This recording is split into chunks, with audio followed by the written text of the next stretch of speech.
Mm.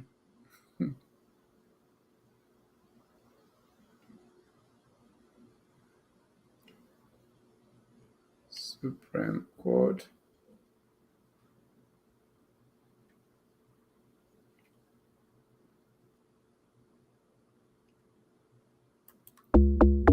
My name is Abina Johnson, and this is Focus on Liberia.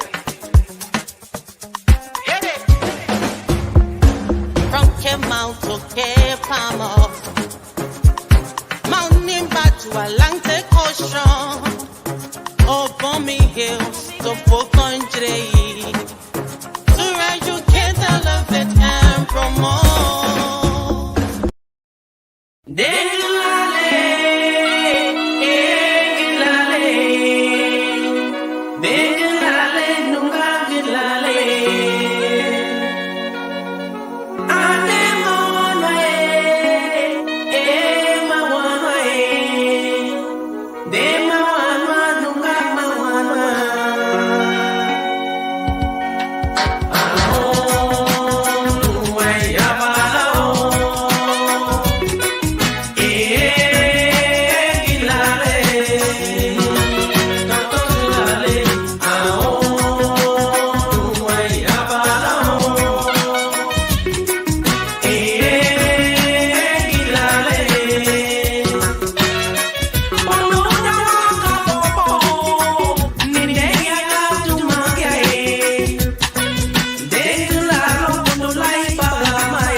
Hello, ladies and gentlemen, and welcome to yet another edition of the Liberia History Channel on Focus on Liberia. My name is Dennis Jai, and we are broadcasting from Atlanta, Georgia.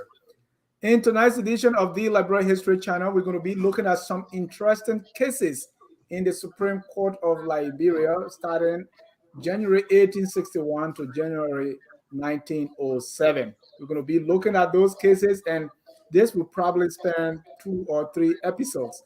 Tonight is the first one. This is part 1. So welcome, share the show, invite somebody, and let's look at our Supreme Court. The Supreme Court you see today, has it been like this all along? You judge whether good or bad, or how it has moved through the ages. We want to see that tonight, and how cases have been ruled. So we're going to pick some interesting ones and discuss. With me to do this, I have our presenter here, who is also FOL Public Policy Analyst, Carl Fahnbulleh. Carl, welcome to the show. It's always my pleasure to be here, Dennis. Thank you. Let me also welcome Mr. Darius Lam Jabari. That's his friends here in Liberia call him the Bassa Barry. We from Sino try to claim him as a crewman, but that is not important now. This is voting time, so we don't want to talk about Southeast. There's no such thing as the Southeast. There's only the East. Jabari, welcome to the show. Good evening. How's everybody doing? It's great to be here. Good. We want to welcome all our viewers from across the globe. We'll be talking about, as I said, we'll take a look at some interesting cases in this that were argued and determined in the Supreme Court of Liberia. And we're going to be looking at the period 1861 to 1907. Jabari, it's exciting, right? I mean, why are we talking Supreme Court cases? For the sake of our viewers, why do we need to do this? Let's start from there. You need to study the Supreme Court cases because the Supreme Court sets the precedent. How you rule court cases in the present day and in the future are often set by the precedent. If we look at historically, that's what it's done. It's based off a precedent, what the court has ruled on before. So if you don't know what the court has ruled on before, you don't know the precedent, and therefore you're sort of ruling based on your own individual interpretation, not so much what the courts have said historically, the precedent that has been set. So that's why you need to study your Supreme Court cases so that you know the precedent, you know what has been ruled before, and you can then make the rulings today and in the future accordingly. Oh, Right. wow. Call, even if I'm not a lawyer, do I need to know this? Well, yes, I mean, you don't want to not have any clue about how your country works and the kind of ways that your Supreme Court rules. That's basically a basic part of public education in the U.S. and most parts of the world. That you're not going to get into the depth, of course, of a law student, but you should have some general idea about how the court functions. You know, how does the court review cases? Why do we need a Supreme Court if we have an appellate court? And you know, why is the Supreme Court the final appeal? What kind of people, what caliber of people sit on the Supreme Court? It's not about having just frivolous diversity. It must be literally the creme de la creme of the society. Historically in Liberia, the people who sat on that bench were extremely wise. And I do want to give some context to this Yeah. idea of a Supreme Court, of a supreme judiciary. There is some African background to this, to having the checks and balances in the governance system, having a king or an emperor or some kind of mansa. With the mansa, you have the representatives from all of the groups within the empire. Each group sends a representative that forms a court, or the decision makers that support and also can override the mansa. But the most important thing is these spiritual leaders, these masked judges, the ones that come and you don't know their names, and they were the ones the most wise and most powerful. And often when they dispensed justice, they did so in disguise, dressed in a spiritual form, to hide their human identity and be able to come as a final word. And once those masked judges spoke, no one could speak after them. We have so many examples of that all over, especially in West Africa, all over the continent, but very prominently also in Liberia, Sierra Leone, and Guinea. Those cultures also really evoke this triune governance system with three. So you have the legislature represented by the various clans and chiefdoms within the empire. You have the mansa, or the king, the ruler, and then you have these powerful spiritual leaders that even when they speak, even the mansa, the king, cannot speak after. So this is critical for us to understand that this is not necessarily some adopted system of governance. There has always been, even in our traditional governments, this balance and these types of very, very powerful and wise, the most supposedly the most intelligent among us, have always been the ones to rise to this. And when they speak again, even the birds and the trees do not chirp. Hmm. And Carl, being someone who was born in the deepest part of the country, some would say the jungle, I can really relate. And as talk about the Supreme Court, because in the villages and the towns, especially we may not call it, we do not call it Supreme Court, but that's exactly what they were doing. Yeah. And you're making me to reflect. One question again before I start is, before we start the show, is right now we are talking in Liberia, there are elections and runoff, and everybody's talking election. We too, we talk elections, but we found the time we said the Liberia History Channel is going to continue in the midst of the election. Right. How do you tell someone who is looking for election to watch something on the Supreme Court cases? And last night we're doing a show in our eyes. What if we have a draw? We have a 50-50 in the runoff election. What happens? And people said, well, some said, well, I can't even think about it. It's not going to happen. Some said, oh, I never thought about that before. So when we say Supreme Court cases, it's like even as we talk elections, Supreme Court issues very, very important. So Yeah. let's talk a little bit about that before we even start. How is that important during this election period? I just think democracy, the whole process, is a legal process. Liberia exists by law. Even though the existence of citizenship is an act of law, the Constitution is law. So elections are law. They're a constitutional right to be able to exercise your right to vote and have those votes count and be protected. And when people are aggrieved and people feel that justice has not been served, there are higher courts that you can appeal to. We recently had a case, unfortunately, where it was a demonstration of our legal system failing us. And for the first time in my life, I realized that our Supreme Court was not acting in the most supreme manner. They were not taking the sacred laws of the justice system, the way they should have. Cabinet Janet was impeached unconstitutionally, and the Supreme Court of our country, because of the kinds of people that have been uplifted to that level, did not have the did not take the responsibility, did not carry the torch of justice the way that they should have, and allowed politics to influence their decision. And fortunately for Justice Jana, he was able to appeal this case to ECOWAS courts, which reviewed our laws and kind of slapped our Supreme Court on the proverbial hand, telling them, listen, you didn't even follow your own legal processes when you upheld this impeachment of your Supreme Court justice. That was a dark moment for anyone who understands what that meant for Liberia. It means we're literally lawless.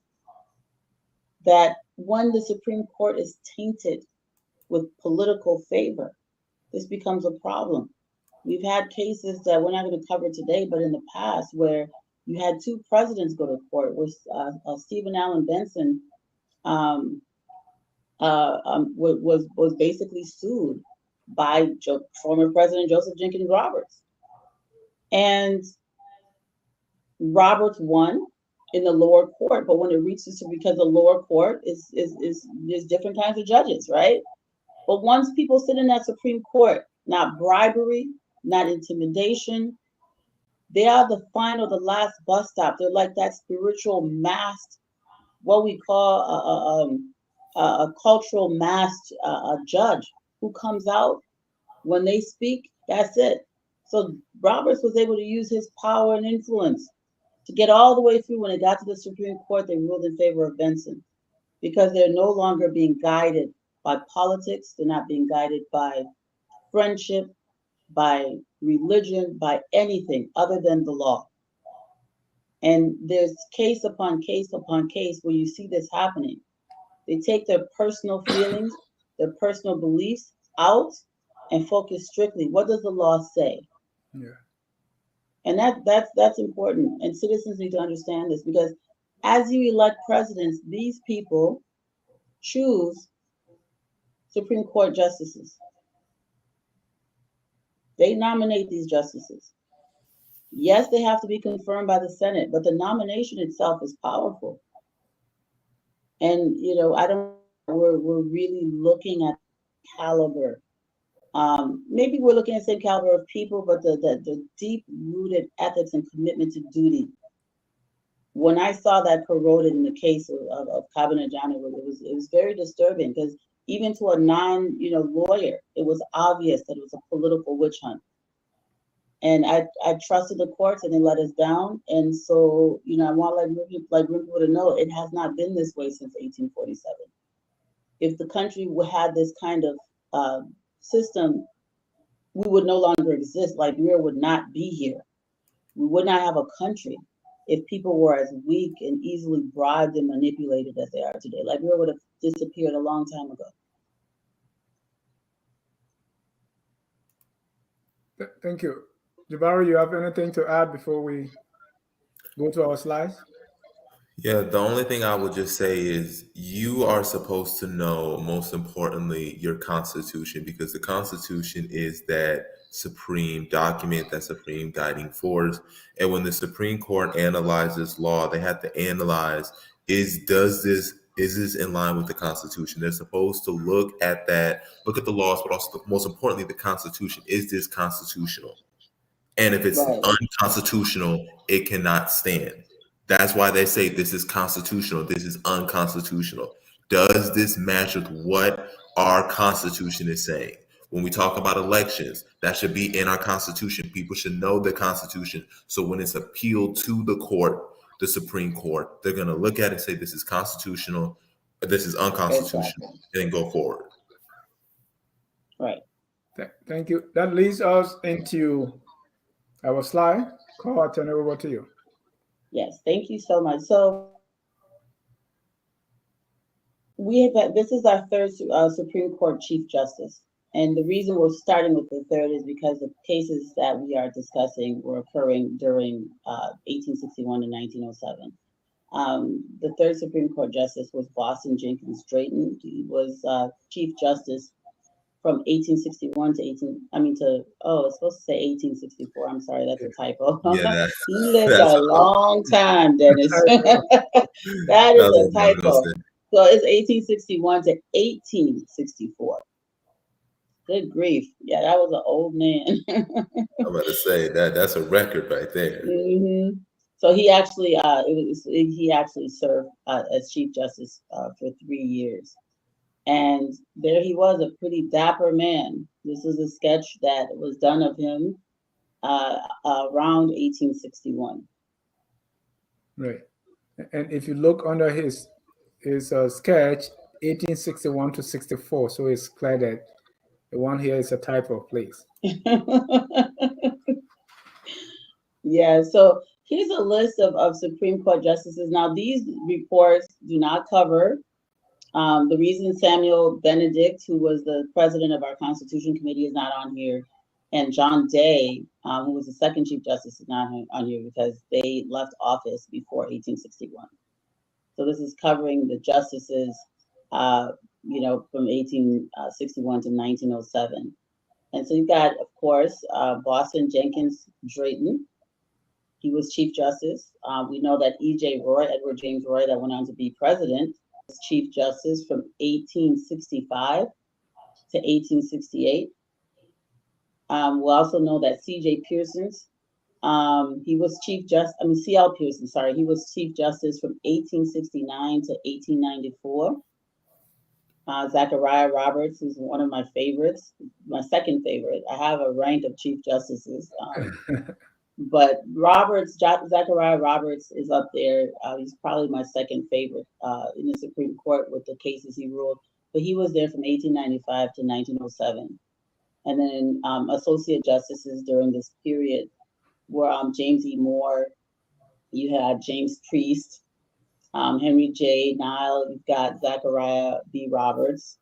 And then you've got James Thompson, E.J. Barclay, James Deputy, and then you've got Robert Richardson, John Worrell, and then, of course, I had to run through those names really fast so I could get to James J. Dosen, who was just an associate justice at this time.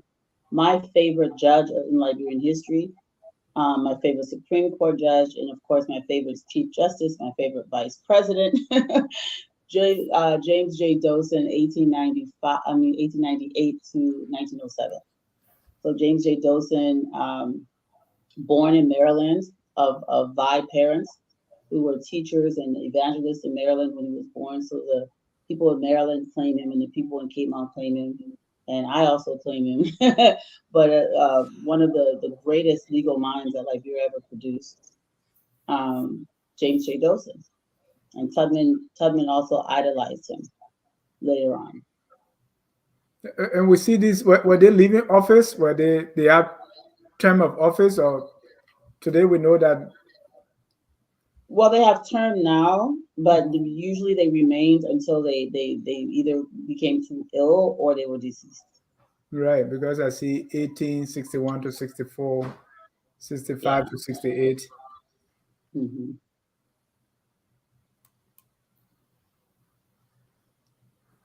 I mean, you got Zachariah Roberts lived a long time in that chair, so he died in office 1895 to 1907. But normally, when you even get to this level, you're usually older. You have a whole life of experience. You come to the point where you've got nothing to fear again. They just very, very wise souls. It's such an African concept. It's such an African concept. This is a place of extreme dignity and reverence to justice and the truth. So you could bribe sometimes, or intimidate or create, have some influence in the lower courts. But by the time someone rose to this level, it was supposed to be an impenetrable place. Politics, no politics business. No, my man, we up the hill together business. It was just justice. Yeah. So there was a case in 1861. Roberts got sued, and he sued people a lot. He was always in court. He became we did his biography. He was very angry towards the end of his term. The case, the case with Roberts was not, it ended up being in his favor, but it was really petty. And one of the things I've had the pleasure to, when I look at these cases, I also go back and kind of, because the cases don't really get into too much detail. I mean, the rulings, it's just a record of rulings. But one of the things that I've come to understand with Roberts is that he didn't let stuff go, didn't let stuff slide. So he had an issue with the Trumpins before, and then they came back and sued him, and that went all the way to the Supreme Court. But in this case, it was ruled in Roberts' favor. He lived a life of constant conflict with other people. We will do a separate show, a part 2, where we're going to get into this case in detail because it's very complicated. But I just wanted to show that Roberts, I just wanted to put this up there just to show that Roberts, a former president, was taken to the Supreme Court. Once lost, and the second time he was ruled in his favor. Former president going to court. That's good. Yeah.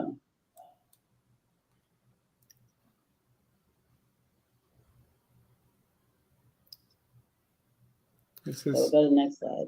Another case. Dennis. Yes. Go ahead, Dennis. This is Dennis the appellant, and then this person goes the appellee. So Dennis versus Bowser, the general term AD 1861, appeal from the Court of Quarter Sessions and Common Pleas, Monserrate County. It's Slander, special damages evidence. Slander. Yes. So Slander going to the Supreme Court. Oh yeah, this case is a big deal. I mean, and everybody ruled in his favor. He said, you know what, Bowser slandered me, and this was, he accused me of racketeering and all kinds of things, and that kind of public insult, and said this was slander because it wasn't true. So he took it to court. And the burden of proof lies on you, the accuser. And here's what the Supreme Court said. You can go ahead and read. I'm sorry, before you read, I'm sorry about that, Dennis. So you needed, according to the courts, you need evidence that there's damages caused by slander. People can just cuss you or say something, but you need to prove that there were damages caused. Not just that you didn't like it, but that somehow this affected you, your well-being, your health, your livelihood. You have to be able to show some result of this person's speech has somehow injured you enough for it to go to court. So you can go ahead now, sorry. So slander, special damage evidence. That's what the Supreme Court is asking for. Yes. Words not actionable per se cannot support action for slander without proof of damage, special or general. Proof of special damages cannot be given in evidence under a general allegation in the declaration. 3. The right to freely speak, write, and print on any subject is a constitutional right which all may fairly exercise. But if the motive for so doing should appear to be malicious, a responsibility attaches for the abuse of such right. That is really important because today, fast forward 2023, we don't seem to understand where the line is drawn. It's very clear. Is the intent malicious? And people will have malicious intent. They will be paid to write things that they know are not true. And they'll say, "That my right. Right of journalists is free speech." The courts are saying no, it can be slander. You have a right to speak freely, but if you're doing this maliciously and you know what you're saying isn't true, you basically are committing a crime, or you are at least liable for in civil court for damages to the person that you are, depending on what the damages are. So this is really, really interesting because I've heard lawyers, modern lawyers in Liberia, that don't seem to see things this way. They think even if something's malicious, it's still your right. And the bottom line is your rights end where other people's rights begin. So you can't just make stuff up. But how do you prove malicious, though? If you can prove that the person knows that it isn't true. If you can prove, first of all, that it's a lie, then the person has to show why they thought it was true. And if they can't produce any evidence to back it up, then clearly it's malicious. If someone says, whatever accusation, and you know it's false and you can prove it's false, then that's it.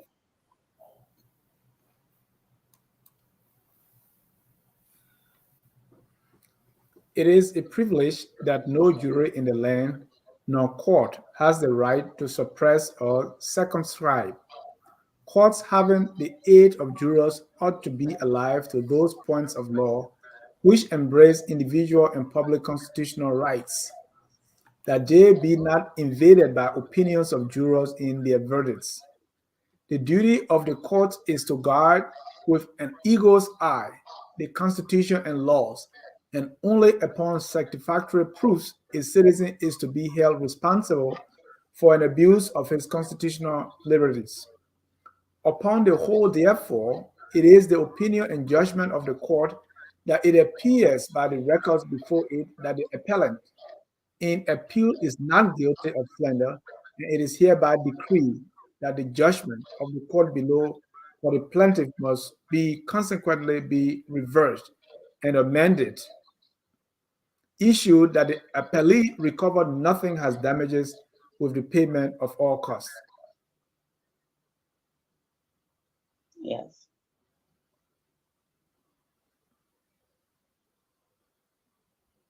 So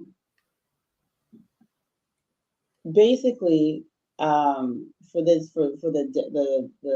Dennis and Browser case, they reversed the decisions of the lower court. And the reasoning behind it for me is very clear. I mean, it's from when I read some of these, I get chills. I'm like, wow, this is not how people paint people from this time period. Are you at all surprised by any of this, or is it you pretty much knew this is how cases were adjudicated in the past, and that people were pretty much? I mean, I don't see really the difference here between these cases and what the complexities of what you see in reading cases in London or the USA in Washington from the Supreme Court there. It's very impressive. These were brilliant legal minds. So Supreme Court say you are not guilty because this guy can prove it. Yeah.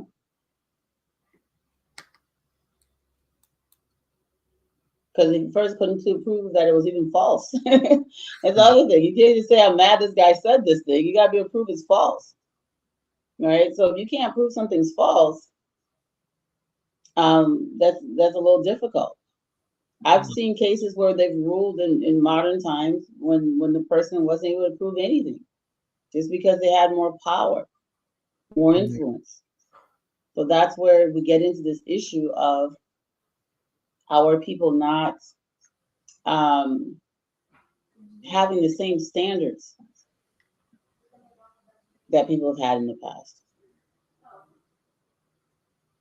Savinia E. Brown, appellant versus Francis Payne, appellee. It is decreed by the court that the judgment of the Court of Sino County in this case of ejectment be reversed, and that said property remain in the possession of James and Joseph S. Brown's estate undisturbed, with cost of court, and that a mandate be issued directing the commanding the same. Yeah. So this is a case where, excuse me, Sylvia Brown was being evicted from her property by her mother's husband. Her mother passed away. Her mother and her biological father had a property together. Her biological father dies, her mother gets remarried, and the husband, upon the death of the mother, tried to take possession of the property and evict his former wife's daughter.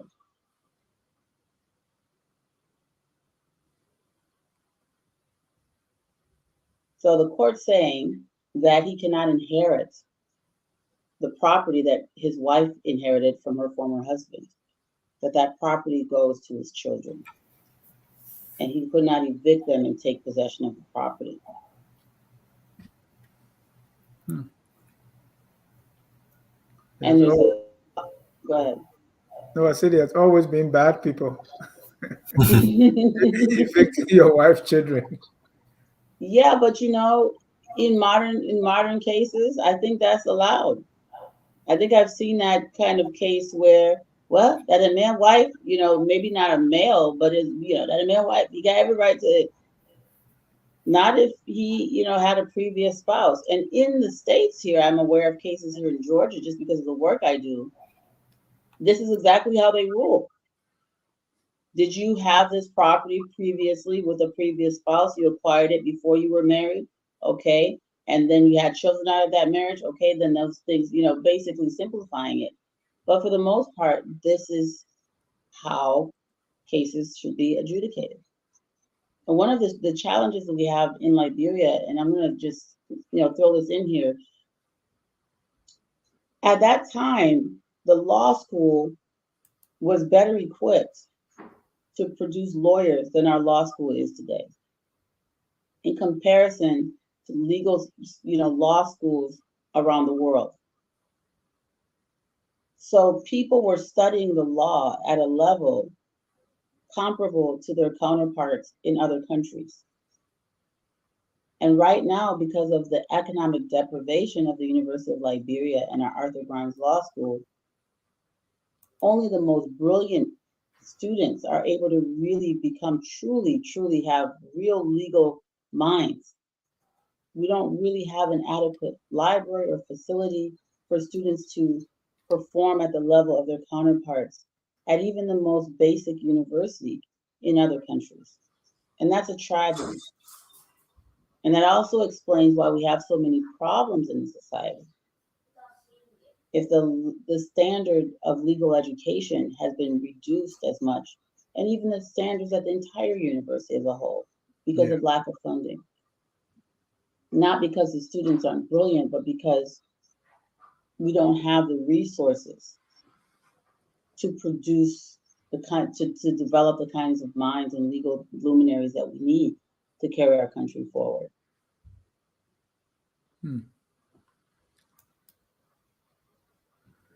The husband cannot inherit the property of his wife at her death, nor does he acquire a little therein by virtue of coverture, nor can he be disposed nor can he dispose of it without her express authority under the Constitution of Liberia.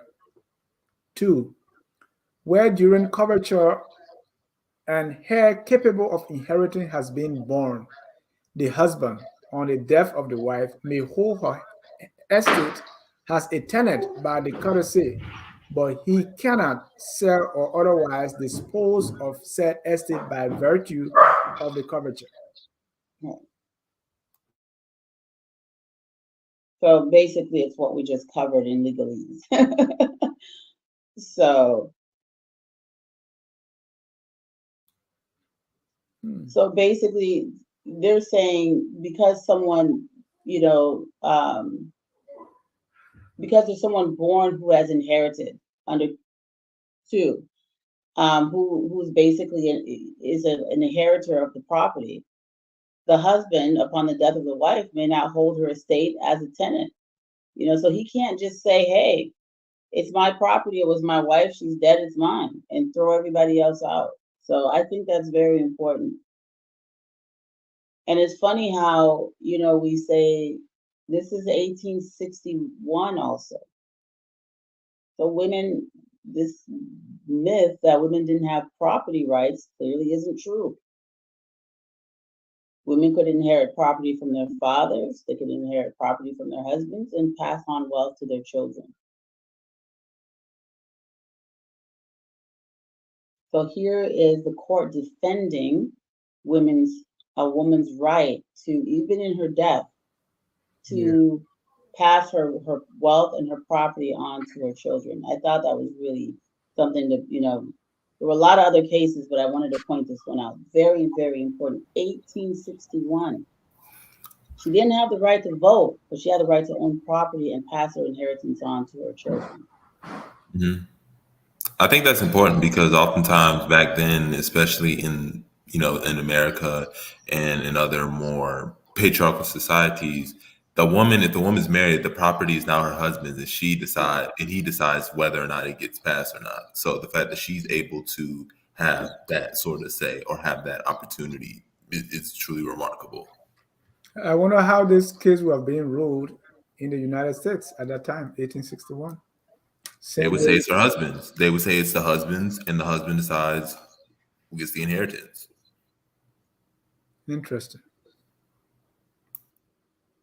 So just that's what I'm saying. The minds of these people, profound. Yeah. Did we not do this one already? No, that's fine. We did this Okay. already. Then Let's do Francis Payne. Next slide, please. this the same. I mean, yeah, we've got just a few minutes left because I was trying to keep it to an hour. Oh, So go back to Payne. Go back, please.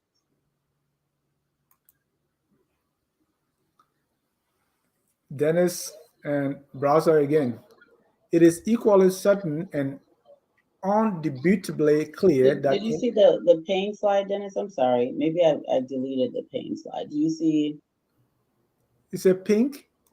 Pain. Oh, pain. No. All right, we can go ahead. I think I left the rest of the. Okay, I'm sorry. That's my bad. I was trying to keep everything within an hour, so we can go on to then just kind of wrap up and see if anybody has any questions. That's fine, because I think we're about 10 minutes away from an hour. But No, you can go to the Supreme Court picture. We're 20 minutes away from an hour. 20, not 10. Okay. Yeah. So go ahead. What you want to? This one. I mean, you can continue this. You can continue this Okay. if we have 20 minutes and not 10. You can go ahead and read it. Sorry, Dennis. Oh, no I was problem. thinking we had less time. It is equally certain and undebatably clear that in the expression of the words, no malice was shown to have preceded them, or even that specific damages have ensued by such expression except on the ground of hearsay, which in law cannot be taken as evidence except in its except in it is equally certain and undebatably clear that in the expression of the words no malice was shown to have preceded them, or even that specific damages had ensued by such expression except on the grounds of heresy, which in law cannot be taken as evidence except in even without this feature in connection with the complaint, the effort to establish the actions and to recover damage on the ground of heresy exploded itself and could not have been supported by any jury unbiased in their deliberations. Furthermore, all statements of facts made under the circumstances mentioned in this section shall be taken to be true until the contrary appears or malice is shown. The statement made in section 27, page 6 of the statute, which embodies, no. Okay, so sorry, I was deleting slides to try to shorten the show. But this basically goes back to Brown and it covers kind of the reasoning of the court. And it just reiterates what we already discussed about this issue of slander having to have actually caused some kind of damage. It can't just be hearsay. And Dennis was actually not able to prove that even what was said was actually said. It was something that wasn't said in his presence, so he himself wasn't even an eyewitness to the event. It was hearsay through a third party. Oh, he said this about you. You know, so, well, okay, did that cause people to no longer do business with you? Can you show us records of how before the slander, your business, you know, revenue decreased? No, he wasn't able to prove that. Was anything else? You know, did your wife leave you? Did anything horrible happen after this? No, he wasn't able to prove that either. So it was a case based on hearsay.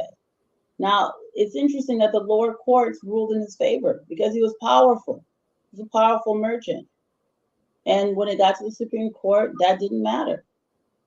Bowser was basically a nobody. And the Supreme Court said, no, he can say things about this man if it's within his right. And if there's no proven damages as a result, he can't take him to court. You know that you know who I am, I'll carry you to court. That's what the situation was. He took him to court and he was convicted and he was, you know, fined $200, which for an ordinary citizen like Bowser, that was a lot of money. Yeah. And he appealed. He took it all the way to the Supreme Court, and the Supreme Court was the last bus stop. This is a place where, and Dennis is someone that was probably, you know, having dinner and their children with people on the bench. Dennis is probably somebody whose children, you know, interacted with people on the bench. They might be somewhat intermarried and be relatives. They divorced themselves of all of that.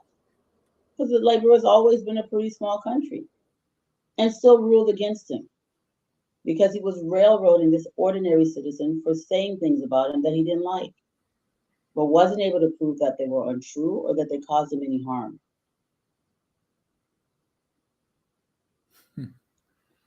You big man, you worry about what they say about you. You know that ego now. You know how powerful you can't talk. You gotta have some thick skin. You can't be too thin skinned. Yeah. I wonder what the guy said. What Bowser said. I got him so. Yeah, it was just that was the other thing. It was really vague. It was hearsay. They said that he was involved in racketeering. Yeah. That you know, he had, you know, shady business practices and stuff like that. And I think Bowser was a former employee of his, and that's how it ended. So we get into So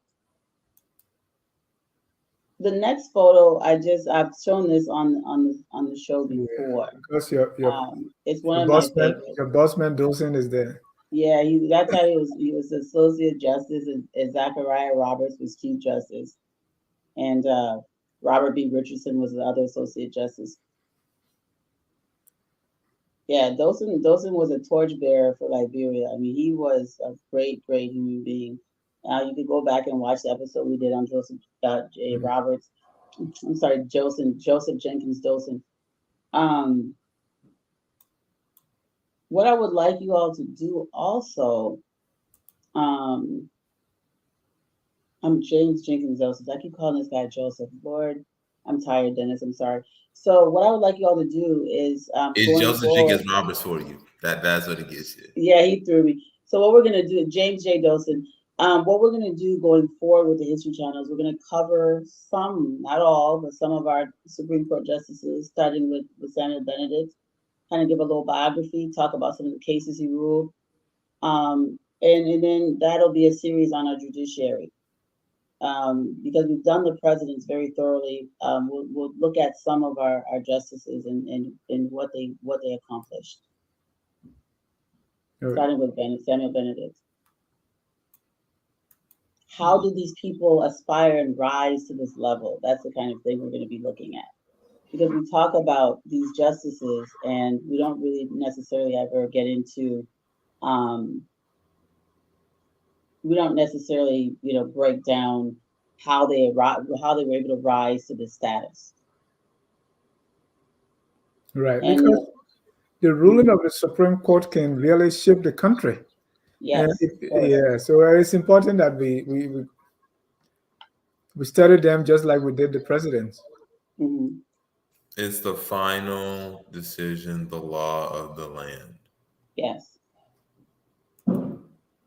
Let me announce that if you're watching the show and want to contribute, the number the number to call is 605-313-6004. The code is 791-403#. So you want to participate and you want to ask a question, please call the number on the screen.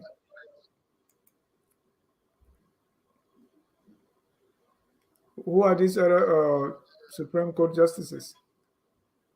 So you've got Roberts in the middle. Yeah. Oh gosh, I can't remember off the top of my head. Yeah, I recognize Robert. Yeah, that's Zachariah Roberts in the center. The I can one find on the out. right here still look like, oh no, that's not him. They're different. They're very different. So that's Sorry. So Oh, that's Tolliver. That's Tolliver. Yeah, Tolliver. That's Tolliver, not Roberts. That's Tolliver, and I'll find out and write it on the thing. My mind's gone. But yeah, so these are our people. These are the people. Hmm. The wise men. And if you compare that, I know we touch on it. I don't know if you were able to kind of study recent cases and to see what really is the difference now. Mm-hmm.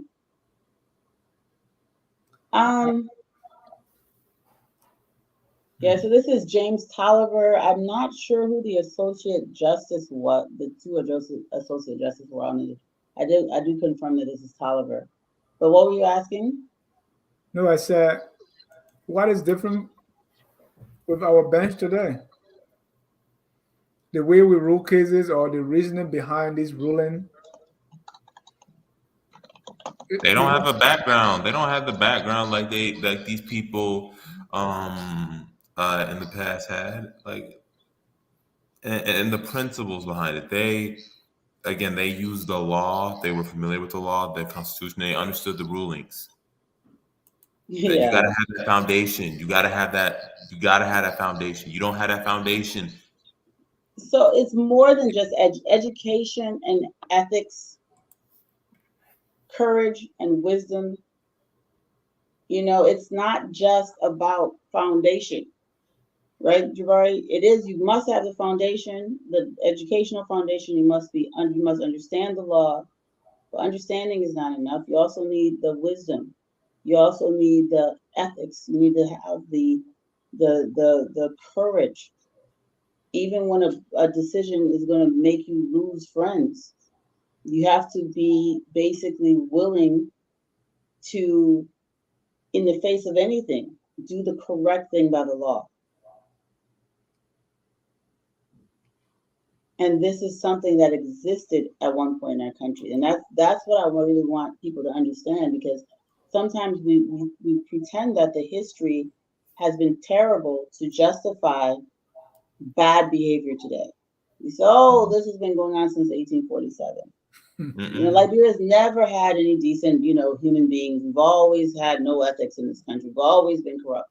Clearly, that isn't true. Clearly that is not true. So we haven't always been corrupt. We haven't always had these issues, but yeah. I'm really, I'm very proud looking at these rulings, especially. There's many more cases.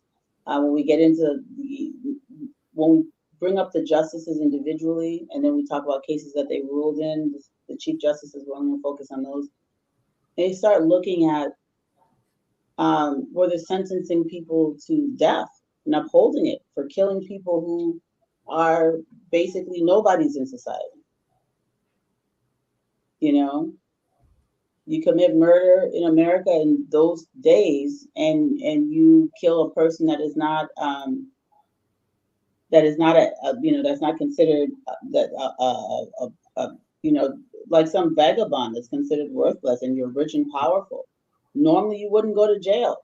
People lynched people. People killed Black people. People killed poor white people in this country, and nothing came out of it. Sometimes when you make it to court. In Liberia, you have examples of cases where someone killed some, the terminology of the 19th century, some little heathen child was murdered by this woman, and she had the nerve, to try to appeal this, and it was clear she did it, and the Supreme Court sentenced her. It was like, yeah, we're upholding this, and she needs to be executed for committing this murder of this child, that was in her care. And that it's difficult to find justice for these children, even in our recent Liberian history. People have murdered children and gotten on planes and gone to the United States. So those things were very inspirational to me. And, makes me understand that things clearly haven't always been this way. Therefore, they can be corrected. Because we are the children of the people who were doing the right thing at one point. So we just have to regain our dignity and our self-determination, our self-respect, and start conducting ourselves, like we have a legacy to uphold. Let me see if we have some comments here. Jimmy Ismail, I understand that there were 3 females who have served as Chief Justice: Her Honor Frances Johnson Morris, Her Honor Gloria Musu Scott. And who else, Jimmy? You said 3. Our current Chief Justice. Oh, okay. Our current Chief Justice, but we're in a very old time period here. So he's talking about interim government chief justices, and really the only chief justice who served under an elected president is of course Counselor Yule. I can't pronounce her name. She's gonna kill me. She's gonna kill me. So we've had 2 other women, but they were appointed during times of crisis. So the same reason you don't really count those presidents in the succession of presidents, even though they did rule cases, but it's not the same. Any other comments? We have people watching and say thank you. I'm Melvin Curtis watching from Pipeline Road. Thank you for watching. I have a good friend Evans is watching. Anthony, peace and blessing to the panel. So, and we don't have a call, we can conclude. Let's start with Barry, and then we go to call for conclusion. As I stated earlier, and I'm going to reinstate again, the Supreme Court is the law of the land. They are the final decision. Therefore, they have to be the best of the best. They have to have the background. They have to have the character. They have to have that resume, because again, these are the people who are going to be making the final decisions on our laws after they've gone through the circuit courts, the appellate court. They are going to be deciding, and you want to make sure that you know the precedent that they've set before, so that when the rulings happen in the present, there is that sense of carrying the torch, you know, following what Samuel Benedict, John Day, all the way into the 20th century and to present day. So you gotta know the beginning. You gotta know what our Supreme Court does, what the Supreme Court means, the history, some of the rulings, the precedents that they've set. So we can just continue and we don't slide back, because the last thing we need is to slide further Right. back. So Justice Ewell, Her Honor Justice Sia A. Naive, Dennis. Yeah. So she's actually our first woman Supreme Court justice who was appointed by an elected president, who was appointed constitutionally.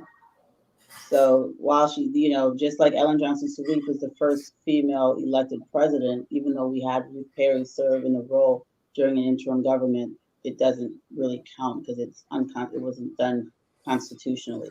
Anything that isn't done constitutionally isn't done at all. So that's what it is. You guys, sorry for the low energy today, but I hope you did understand what we're trying to, not understand, but be able to receive what we're trying to share. The importance of our legal system. Liberia is a nation of laws, not of men and women. It's a country of laws. And without laws, without upholding the standards of our legal processes and the integrity of our legal processes, we have nothing at all but anarchy. So what's stopping us from chaos is the integrity of the people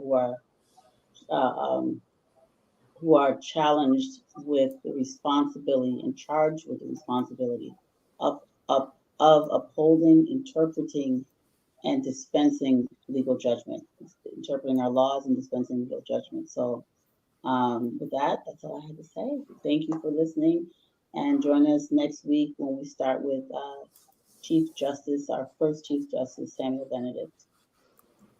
Thank you. From the Low Country, from Georgia, Savannah, Georgia, Low Country.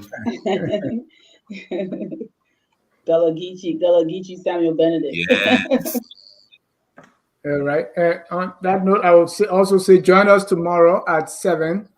We're going to be having the vice presidential running mate to Councillor Tiawan Gonglo of the LPP, Dr. Emmanuel Ure Yakpawuro. He's going to be here on Tough Talking Thursday to talk about the LPP's endorsement of the Unity Party and the lesson the LPP has learned from her loss in the October 10, 2023 elections.